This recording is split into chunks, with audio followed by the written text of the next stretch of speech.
duo. The duo. The duo. Already hit the record button. Why you always make fun of me, bro? Look, there's no need to prolong this, man. Did you hear that just now? It was like a. What's that? It was like. I didn't hear that. That was one of But those I side do effects know. that you might have added it up in there. Nah, I ain't do that, brother.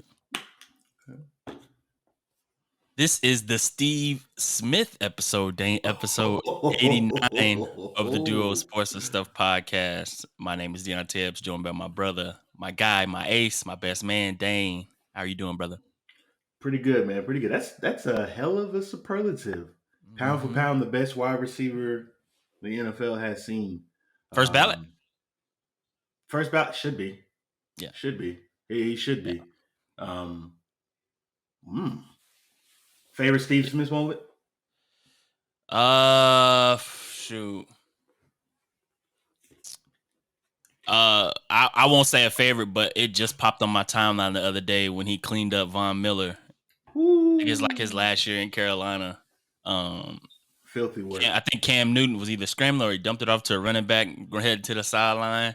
He just earholed Von Miller, cleaned him up, bro. It was just on my timeline recently. My favorite Steve Smith moment, just to show you what kind of guy he is, was when he and Michael Irvin were on live talking to one another. And Michael Irvin said, my wife told me that I should stop talking about you and I should be nice. So I'm not going to talk about that god-awful suit that you have on right now.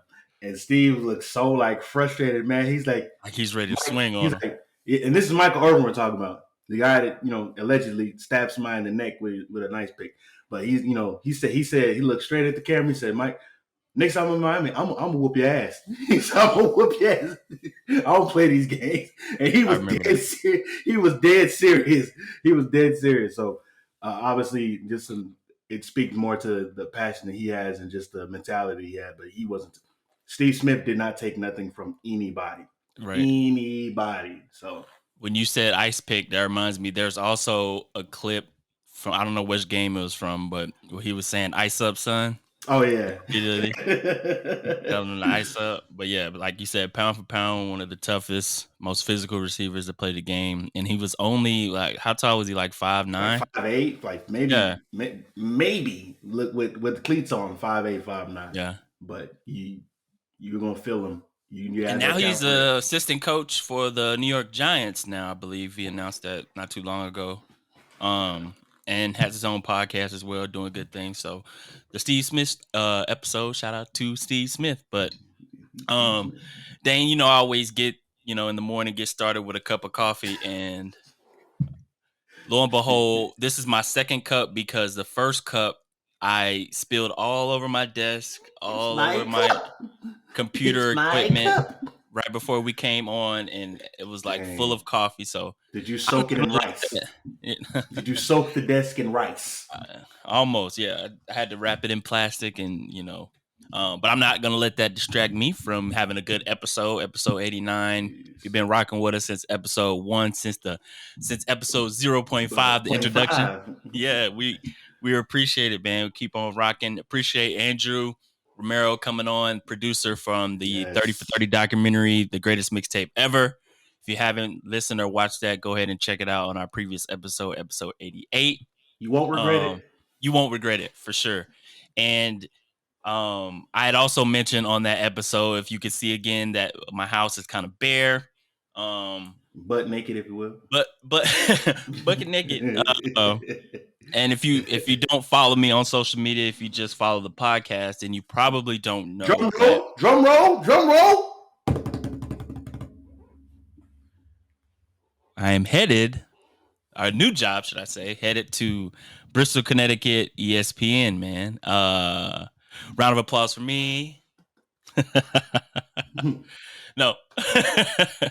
Yeah, man, it's a dream come true, so to speak. Obviously, ESPN has been probably, the staple of all youngins, growing up watching SportsCenter, watching Stuart Scott, all those big time ESPN anchors and analysts from day one growing up. My social media post was basically saying how grew up watching cartoons and it grew into watching Sports Center reruns in the morning. Yeah, so in like less than about 2 weeks or so, I'm moving to Connecticut. The big drive up to Connecticut. Cold. Man, mucho frio. Yeah, this is the perfect time to move there now because it's not the winter time yet. So Right. it's gonna be a drive, but a lot of people are asking me what I'm gonna be doing there. And so to put it in the simplest terms, I'll be starting out as a production assistant, so helping out on a variety of shows. I'm not sure which shows yet for, I'd say, a year or so, and then getting moved to either content associate or just, it's just a opportunity to get my foot into the door. And yeah, man, I mean, I am humble, but I'm like, it's been like 2 weeks and still can't really believe it, bro. But yeah, man, it's gonna be different living in Connecticut. Been in Texas my entire life. We got a whole zoo to move with our pets, and it's been kind of stressful but exciting as well. And I just want to thank you, man, because one of the things that kind of helped with the people during my interviews was this podcast, and I couldn't have done it without you, brother. We had this plan. We had this plan back in the day, years, really joke years. about it all the time, Yeah. Man. Yeah, We gonna have our own podcast. When I said, nah, I'm like, anywho, back to what I was doing. Like, man, years before we started it, and we finally got down and buckled down and did it. And we've had a ton of guests, many from ESPN, but a lot of ironically, guests around the sports world. So of course, just want to say thank you for rocking with you, and appreciate you, man. And we'll see where this thing goes from here. But before you continue, I'm gonna say, nah, man. Honestly, I couldn't let you. I couldn't sit here and let you thank me for something that you've put in the hard work for.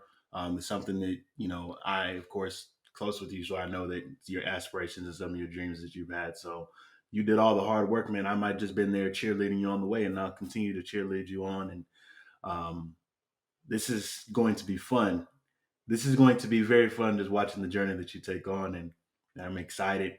And it's very, very, very surreal, just the idea of where your journey is taking you at this point. But it ain't over yet. Yeah, man. It ain't over yet. So thank you for having me along the ride. And you know what this remind me of? What's that? The end of the Temptations movie when his mom, Blue mom and Otis was talking. I'm gonna take the long way. right before that. Oh, actually, after that, after he went into the kitchen, the mom and Otis were talking. He's like, and you had the voice, or she thanked him first. She's like, I want to thank you, Otis, for protecting my baby. All that stuff. And he's like, well, yes, you did. Yeah, you kept this group together. And then he was like, well, you provided the voice, so I want to thank you for that. And it was like us thanking each other. Yeah. Yeah. But yeah, man, it's gonna be fun, gonna be exciting. So heading to Connecticut, ESPN. So we'll see where the journey leads for me and for the podcast. With a lot of people are asking, like, so you gonna be on TV? Yeah, you gonna be on TV? No, not. Hey man, Deonte got his own show on ESPN. Like, whoa, that was where did you get this from? Where did this come from? I won't name the person, but somebody like tagged me on Instagram and was like, "Hey man, my homie about to be on TV. Y'all tune in." Chill. I gotta get my foot in the door. A lot of pressure. Put a lot of pressure. You come in there day one. All right. Where's the camera? Right here? All right, cool. Who's got my script? Bring my coffee. And you, bring me the stats on the Jets game from last week. Like, yeah, that's what they think is going to happen. But getting text, bro, what channel you on? when you getting on? I missed the segment, but if you can shoot me the YouTube link, I'll repost it. Like, I'll just send them the Duo link. Thanks. I just sent it a Duo link. But yeah, appreciate everyone that sent all their love and support and congratulations and all those things. It doesn't go unnoticed. Really appreciate it. So yeah, be heading out there in about 2 weeks. My first day is on July 11th, so coming up pretty quick, man. But Yeah, man. yeah, last night the NBA Draft. went down in Brooklyn, New York, at the Barclays Center. Kind of shake up at the top throughout the past few weeks. Everybody and analysts were predicting that the Orlando Magic were going to select Jabari Smith out of Auburn, but probably about an hour or so before the draft, Adrian Wojnarowski, my future colleague, I can say. This guy's an idiot. My colleague Woj. You know Woj, right? We call him Woj around the look. We call him Woj around the station. Yeah, we call him whoa, you know what I'm saying? He dropped the last minute nugget about Paolo Banchero from Duke getting drafted. He ended up being the first pick for the Orlando Magic, and it's similar with the NFL draft where it's a battle between Woj and Shams Shanaria from Stadium about who can tip these picks first. So you didn't even have to watch the draft last night. All you had to do is get tweet notifications from Woj, and they was tipping all the picks. So it was not like the shakeup was around, the top three with Banchero going to Orlando, Gonzaga's Chet Holmgren going to OKC, Jabari Smith going to Houston. And then even before the draft started, Dane, which was the big talk going into draft night, was Kyrie Irving, KD, and the Brooklyn Nets. And we briefly talked about this, but if you don't know, Kyrie Irving, if you're not glued to the sports world, Kyrie Irving and the Brooklyn Nets are in an impasse as far as his extension talks go. Brooklyn does not want to give him a long-term extension. Kyrie wants to sign long-term and not do these one-year deals. And through the reports of Woj and Shams, it was reported that if Kyrie did not sign this long-term extension, make this deal with the Brooklyn Nets and decides to leave, then KD would decide that he wants to get traded from Brooklyn. And I think it's funny, going back to Kyrie, Dane, I don't see one person on his side as far as what his stance is, because what he has gone through these past few years, hasn't played a full season in maybe 2 or 3 seasons, injured, everything with the mask mandate, vaccine, and him not taking the vaccine, so not being able to play in certain games. Where do you feel about what's going on with this stance here? How much time do you have, brother? How much time do you have? Okay.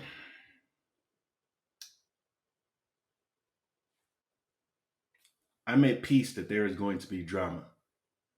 I'm at peace that there is going to be speculation of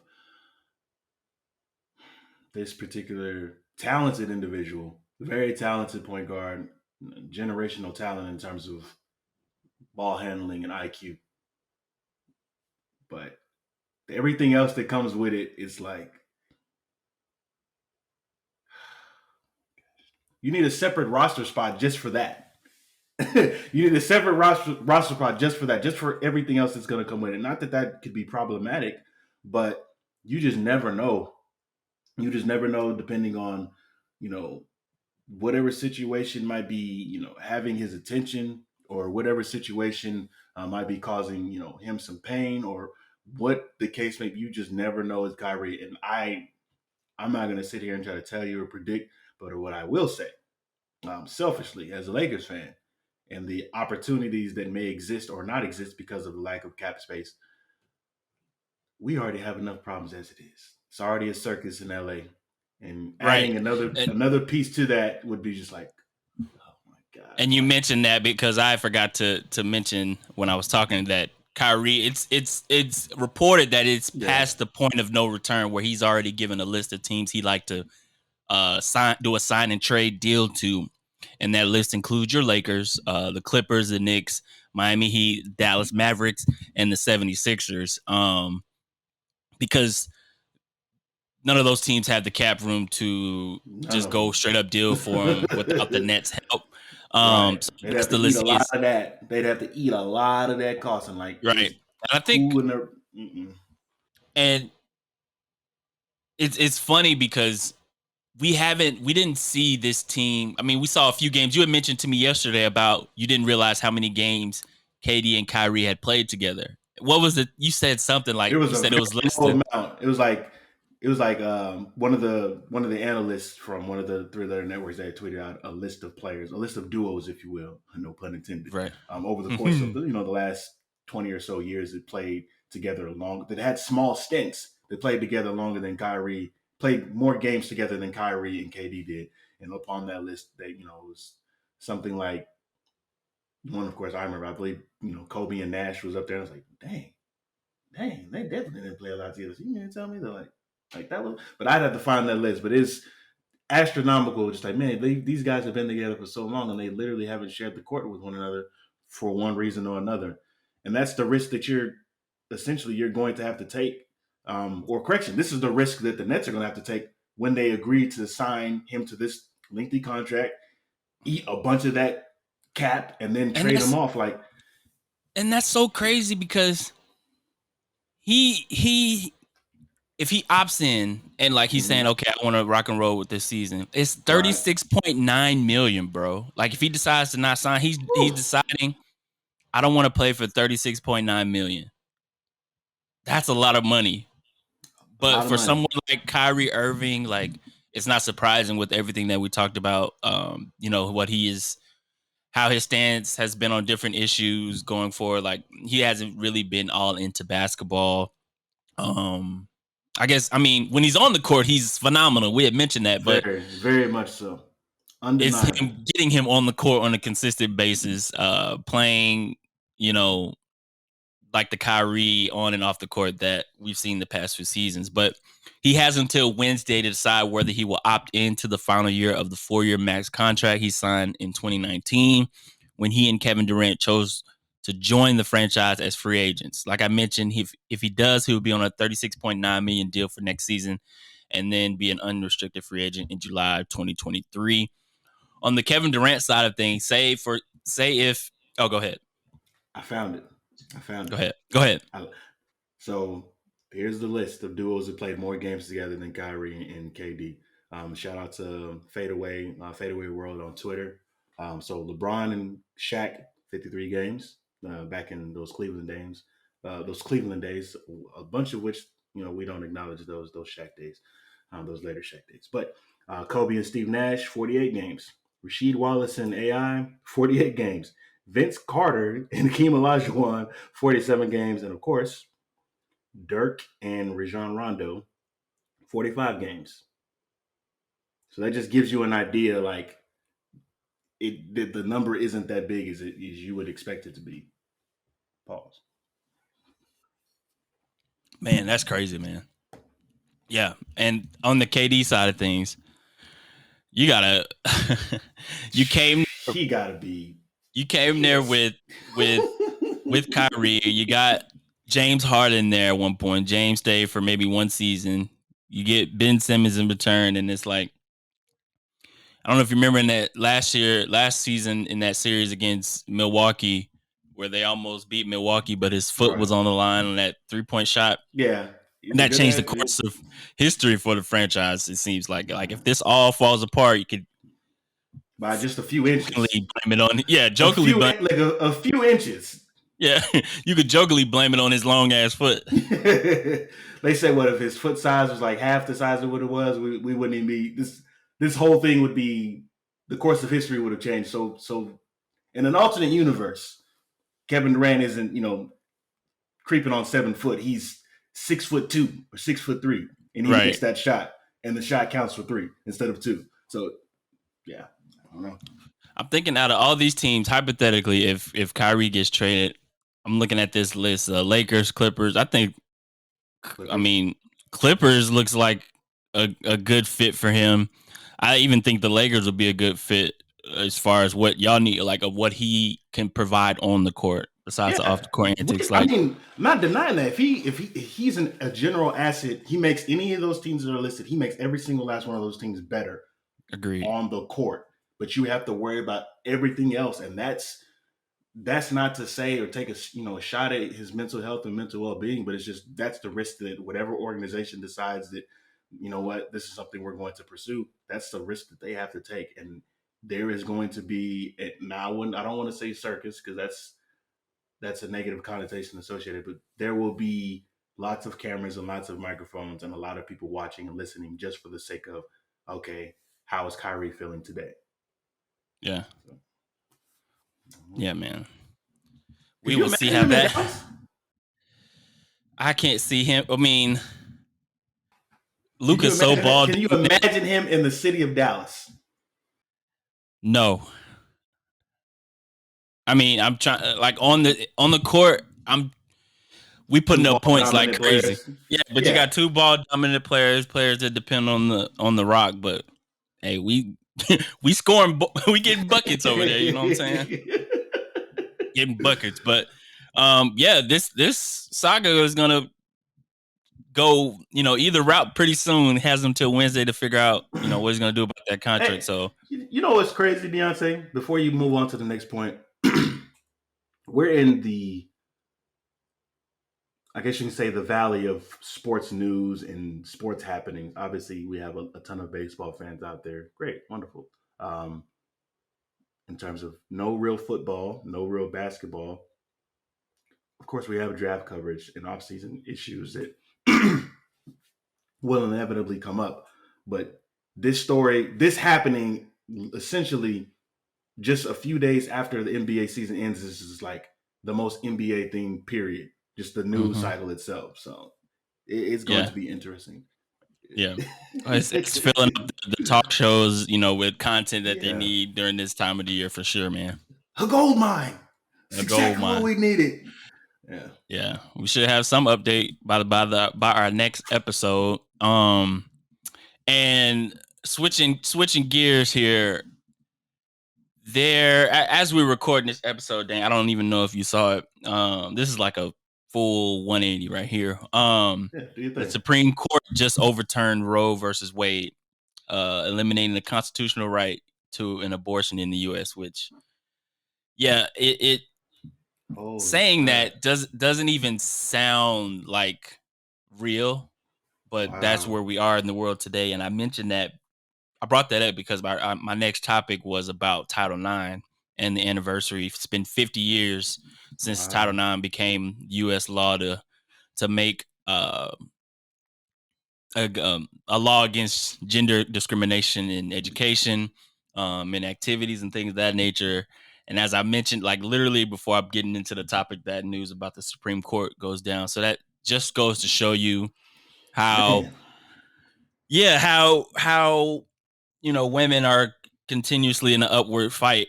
And even 50 years later, with me talking about Title IX, it's like a few steps backward. Man. Yeah, a lot of steps backward, should I say That's about that? So, crazy. um, That's and you know what the crazy thing, like we're aware of the impact that would have on women as as two men talking about sports and two men that don't have women reproductive parts. It's like we have no type of jurisdiction on the particular topic. In my right. opinion, I'm not going to speak for you, but I have no jurisdiction on the topic. But I know that that's going to affect so many people in such a negative way, and it's just like, wow, Yeah, we don't really get into politics on here, but I felt like that was something that was very important to say and that's very important to huge, kind dude. of mirror how far women had to fight to get rights for that. Like 1972, bro, and they weren't seen as equals. And if Right. we're in 2022 now, and this drops, like that just makes no sense to me. So, I just wanted to mention that. But I had already had the Title IX article or topic in our podcast, because I don't know if you got to see it, but I'll mention it briefly. The 30 for 30 documentary on the 1996 women's Olympic basketball team. It's a 3-part episode series on. You can probably catch it on ESPN Plus now, but it was great. So in depth, talking about how the impact of these women on this team had in the birth of the WNBA.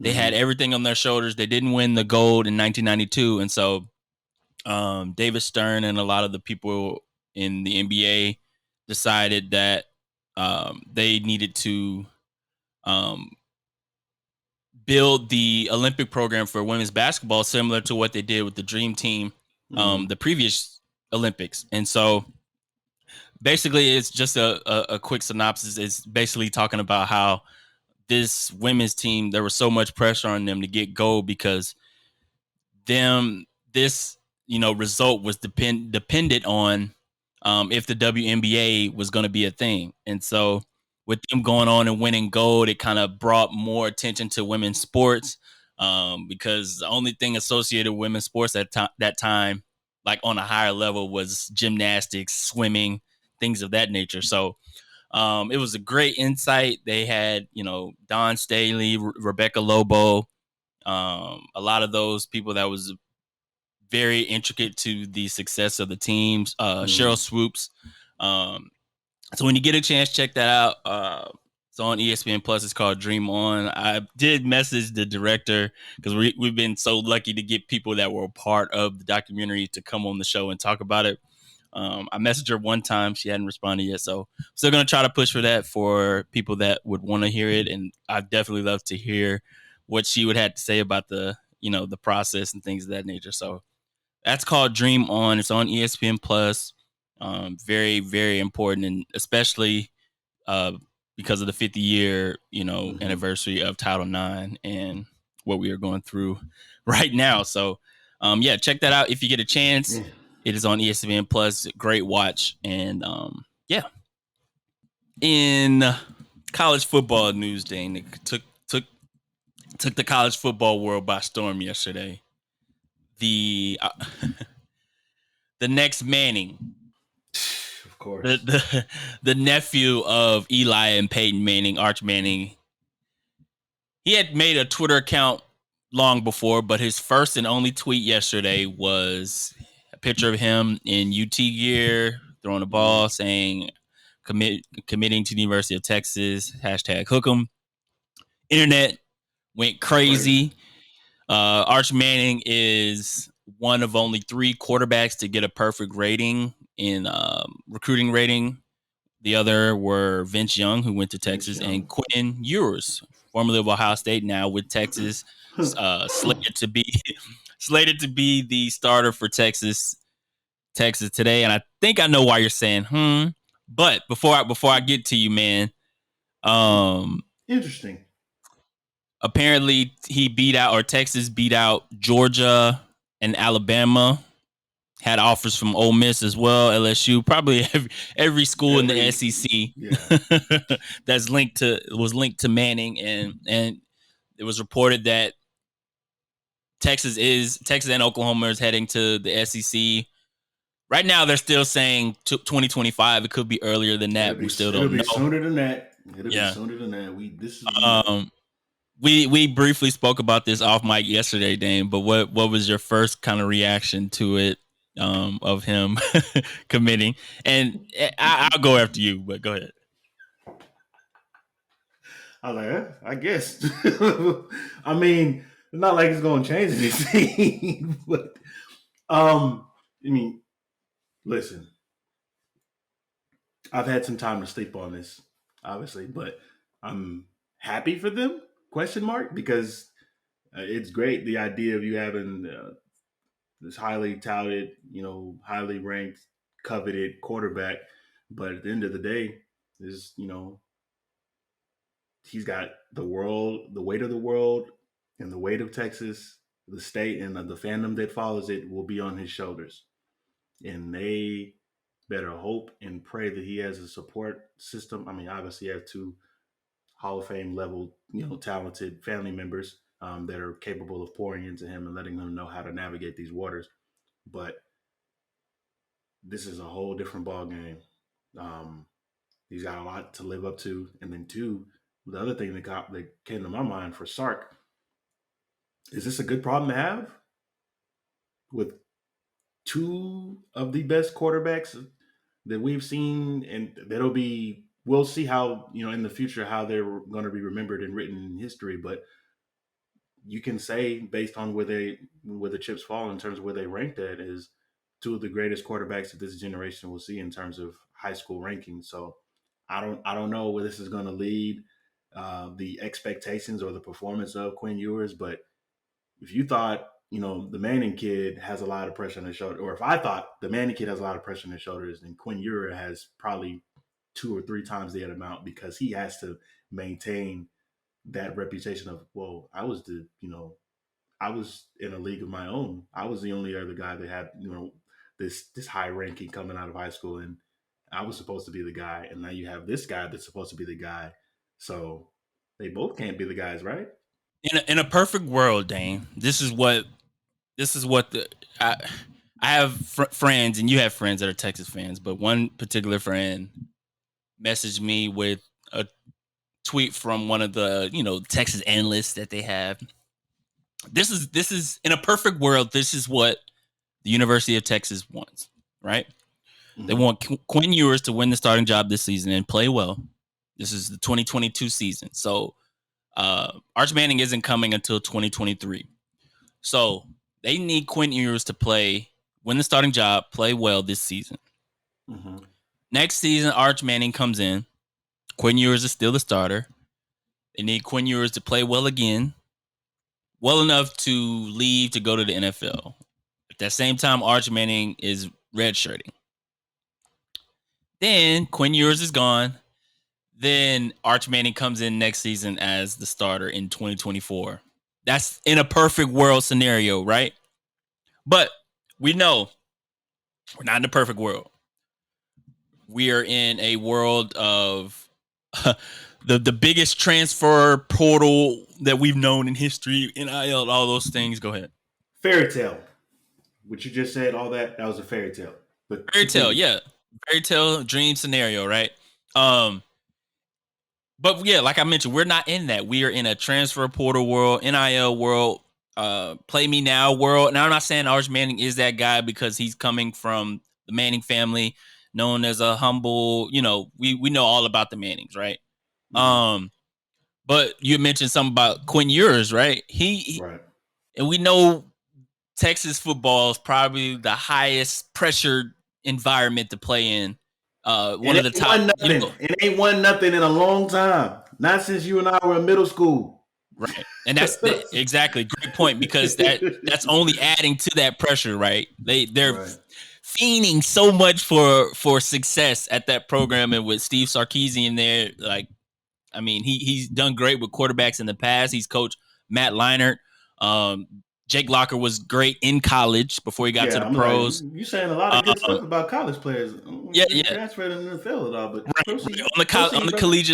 collegiate level, he's done great with quarterbacks. So I can see why quarterbacks would want to play for him. But you need to have so many things go right. Quinn Ewers has one bad game, and Texas fans are going to be calling for Arch Manning, Mm-hmm. right? Mm-hmm. They They say see the if you smoke, have boy. two quarterbacks, you have none. You heard that scenario, right? Yeah. Or that quote, right? Yeah. And too much of a good thing right here, could be a bad thing. Mm-hmm. Um, we've just seen so many scenarios with Texas football the last few years. It's now the talk Texas is is done. back.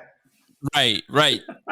The results on the field have to be on point. And y'all are heading to I say Texas is heading to the SEC in maybe 3 years or Oh, less. right. You got to be ready, because we know how SEC football is. We've seen it. We know Fast. who the dogs are over there. Fast and physical. Yeah.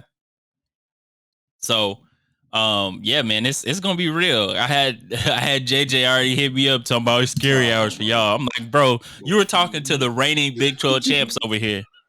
Get your mind Listen, right. don't get Beyonce started. But listen, as a completely unbiased, I have no dog in the fight. I'm excited for what this brings to college football. But I am. You got to temper your expectations.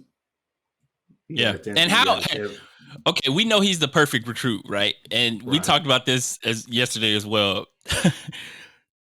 I've seen a couple of clips, but the clips I've seen and the clips you've seen, the competition he's playing against, it looked like these are 8th grade, 9th grade JV squad.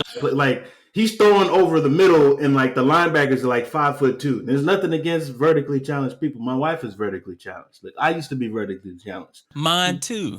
So it's like, but it's like you're not gonna get that. I mean, obviously, every quarterback or you turn on any high school film, there's going to be mismatches and opportunities for that particular athlete that you're watching to take advantage of competition, which you're supposed to do. However, I really hope after the first few games that it doesn't look funny in the light. But for the storylines and for what it's going to do with college football and the impact that this is going to have, the storylines are going to be endless. And Sark, I hope you're ready, my boy. Yeah. Hey, pressures is on. Like, I mean, it's always on at Texas, but you get a Manning, and it turns up to 1,000. So we'll see how that goes. And then Dane, your squad to close out our sports segment. Your squad, Ohio State, successfully trademarked the most commonly the most commonly used word in the English language is coming from Yahoo Sports. Ohio State's ownership of the trademark "the" has been legally formalized, a development that won't be received warmly among non-Buckeye college football fans. The school's trademark application for the most commonly used word in English language was officially approved on Tuesday, first reported by trademark attorney Josh Gerbin. The Buckeyes football program confirmed it on Twitter. We talked about this with the SpongeBob when he's writing that essay where he's just holding the paper that says "the," and he's like scribbling for like so long. He's like yes, and then he's showing it's just like "the." So it says, what does Ohio State's "the" trademark really mean?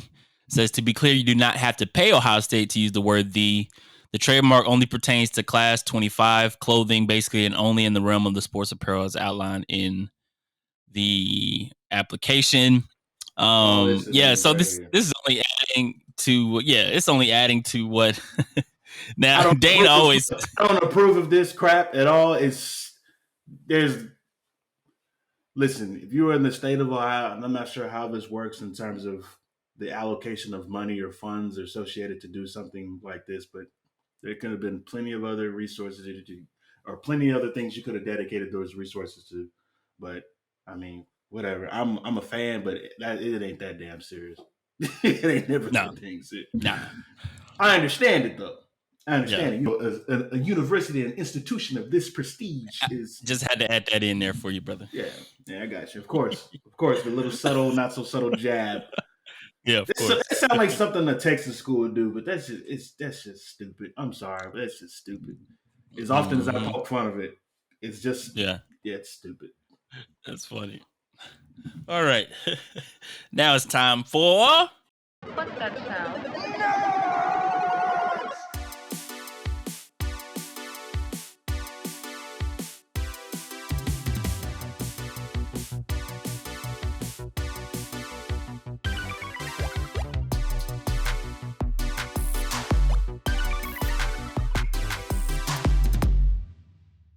Haven't done this in a while. A nerdy news segment brought to you by Shout out to Keith. Nerdy news segment. Dane, I'm a bad co-host. I still need to catch up on The Boys. I heard the last episode from today's episode, Friday, is crazy. I'm still on episode 3, so I'm catching up on The Boys for season 3. I know. Behind my boy. Yeah, I haven't watched today's episode yet either, but I normally wait till the wife gets home so we can watch it together because that's our show. So yeah, we'll catch up on The Boys next episode. But we will talk about Miss Marvel. 3 episodes in now, and I am enjoying every bit of this show, man.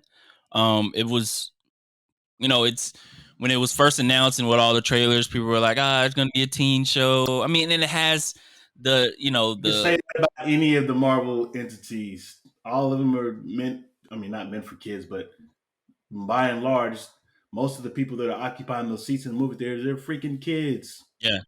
And this one Let's, seemed more tailored to that more than the rest. So I could see where they would say that. But you I know what, knew going. Deonte? I'm not buying it. I'm not buying it. Let's get to the real issue here. The issue here is that Okay. Get it. the issue here is that the lead role Brown is skin girl. a brown skin girl. That's the problem that people have. And Yeah. that if that's your problem, that's you. You have an issue. You have a philosophical issue, something that you need to unpack, something that you need to seek professional help about. If a TV show that comes on once a week is going to be that much of a problem for you because of the fact that someone looks a lot different than you have some issues, G. You got some issues. So that, I mean, let's people need to be real with themselves. Stop trying to put out these false narratives as to why they're not supporting something. Just be real with yourself. Look, you got hateful, racist bones in your bodies, then be that. But don't try to hide behind the guys. Well, this is childish television. I'm not going to watch this because this is for children. Nah, that's not the real issue here. Go get some help. I knew. Go get some help. I knew before first episode even started. I was watching it not only because trying to find out what's next going on in MCU, but like it was really like something that I felt like would be entertaining and something funny. And it has all the elements that you would expect from a Marvel show. And those that have decided not to watch it are going to miss out because it's a great show. Like I was surprised by, and let me know if you agree with me on this. This is the most comic booky. I don't even know the right comic bookish, comic filled, comic booky-ish show / property MCU has done. Like the colors are vibrant. The visuals, like when she's journaling, and you show like the pop outs of everything that she's drawing, and then like the soundtrack itself, like episode 2, like the soundtrack. I was like, okay, that's kind of dope. Yeah, I agree with you. It reminds me like the t-shirt, like the t-shirt I'm wearing. Random t-shirts. Nope, not today. But it's like these little words pop up throughout the episode and stuff like that. You have different shades and fonts. Right.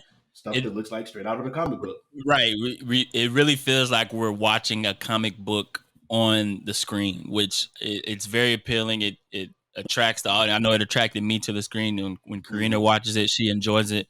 But yeah, I think that move kind of got me and a lot of other people watching the show. They're like, oh, y'all going this route? Okay, I enjoy that. I like that. And then what also kind of really in episode 3 kind of brought me even more was the connections to previous my Marvel properties. I don't know if you saw in episode 3, Dane, at the very beginning when they do the flashback to 1942 when they find the bangle. They're standing on the floor. It has the 10 Rings logo on the ground. A lot of symbolism there. Yeah, and it made me go back to Shang-Chi because we found out at the very beginning of Shang-Chi, they're telling the tale of Wen Wu. Isn't that his name? What's Shang-Chi's dad? Yeah, talking about how he found the 10 rings in a crater. And so at the beginning of Miss Marvel episode 3, it looks like they're like in a crater like hole. So like these connections that Marvel, like I didn't expect Miss Marvel to connect with the 10 rings, and I'm sure we'll probably get more connections to other properties. Obviously, it's going to connect to Miss Marvel, or excuse me, Captain Marvel, because she's going to be in the Miss Marvel's movie. The Marvels, that's what it's called. But yeah, the man, what the Marvel? Yeah. Anything else kind of come at you in these first 3 episodes? We're halfway through the show now. Yeah. For the most part, for me, it was just exploring different cultures that I'm not accustomed to or not familiar with, which is cool with me. I like learning new things about different people from across the world that I didn't imagine I'd come in contact with. And one of the best ways, because I'm not a traveler, I've only left the state of Texas like 5 times, so I wouldn't know about some of these things that take place in some of these different households, and unless it were for documentaries and TV, and then of course some people that I might know that have those experiences and are thoughtful enough to share those experiences with me.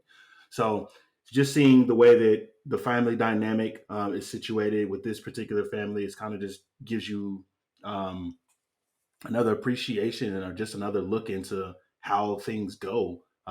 You see the dynamic of her mother and her father and how close she is to them and how much the reverence and the respect and the trust that they have for one another and how much that means to their family name. And then you see the dynamic in which how they treat their son versus how they treat their daughter. So it's just like another element, which I'm assuming is pretty common and prevalent in that particular culture. So it's like, sheesh. And then, of course, spoiler alert, one of the most fascinating things to me was the presentation of the wedding. And I've only been to American style weddings and things like that. So I'm familiar with that concept looks like. So to see other cultures in the way that they celebrate two people becoming one is just it's not only impressive, but it's like they genuinely look like they had a lot of fun with the putting together that particular, wedding. And then just it didn't look like many people were acting. It seemed like they were, just having a little dress rehearsal and just, kicking it. So that was cool in itself. And then just different elements to their culture that they shared or cultural norms that they shared was like, oh, so I guess that's the reason why they, that's the way that it is. But it, it's well put together so far, and I appreciate it for what it's going to do in the enlightenment that it is going to provide to people who are not familiar um, with that part of the world. So mean, I'm cool. I'm cool. I've been cool with it. I still have my questions about it, of course. Like, so we are supposed to assume that I don't know if it was a dude or a lady that was trapped underneath the rubble with the Bengals. Like, was that someone with of Cree origin or something like that? Or I mean that's what I'm thinking with the okay, blue. And I think this is my theory. I think Mhm. that the DODC, the damage control people, I think they're scrolls. And I think, Oh, yeah, I think they're that's a good theory. scrolls.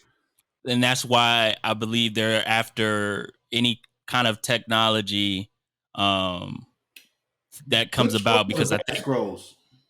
I think they're the bad ones. Okay, because you Because remember they were the same group that interrogated Peter Parker during the mhm, most recent Spider-Man movie. yeah, No Way Home. No, I was like, wait a minute, was that a Spider-Man movie or was that Doctor Strange? I'm sorry.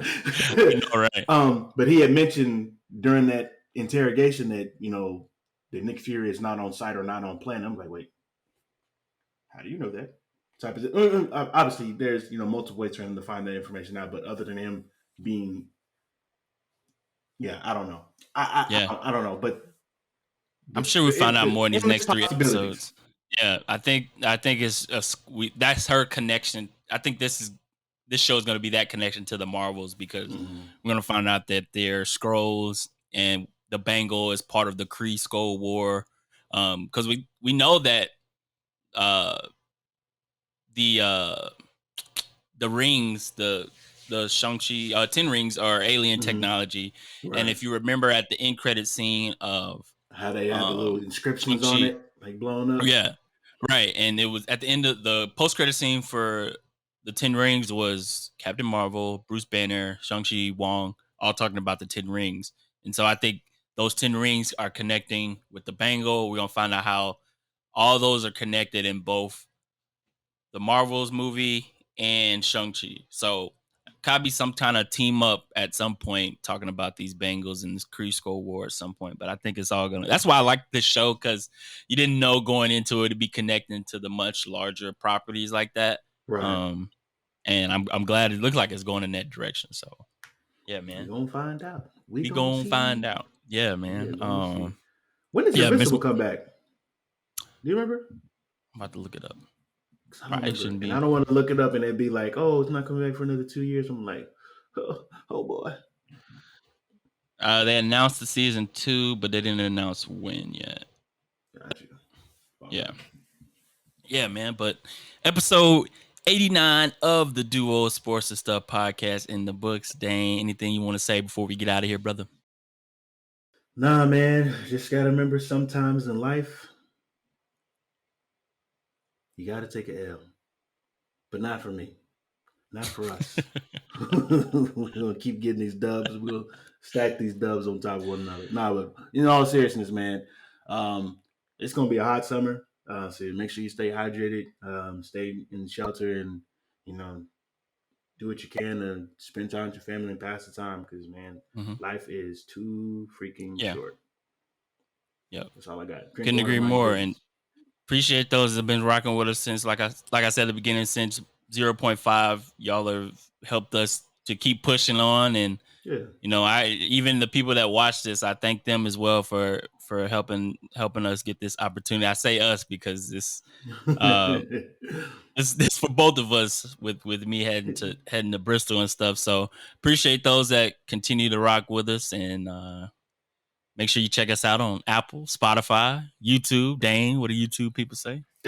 Hey man, thank you for tuning into the exclusive content. Man, just do me a favor and hit that like and subscribe button. The more likes and subscribes you get, the more eyes we get on the content. And they go on to tell you that it's going to be tutorial, very quick tutorial, but it's a 55-minute video, and they give you the tutorial in the last 35 seconds of the video. Shame. Super misleading. We don't do that here. We give you 55 minutes of content, maybe more, maybe less, but the full episode is going to be full of exclusive content, man. So click on the like, subscribe. Join the Naughty Game. Join the Naughty Game, episode 89 of the duo. We are out. The duo. The duo. The duo. The duo.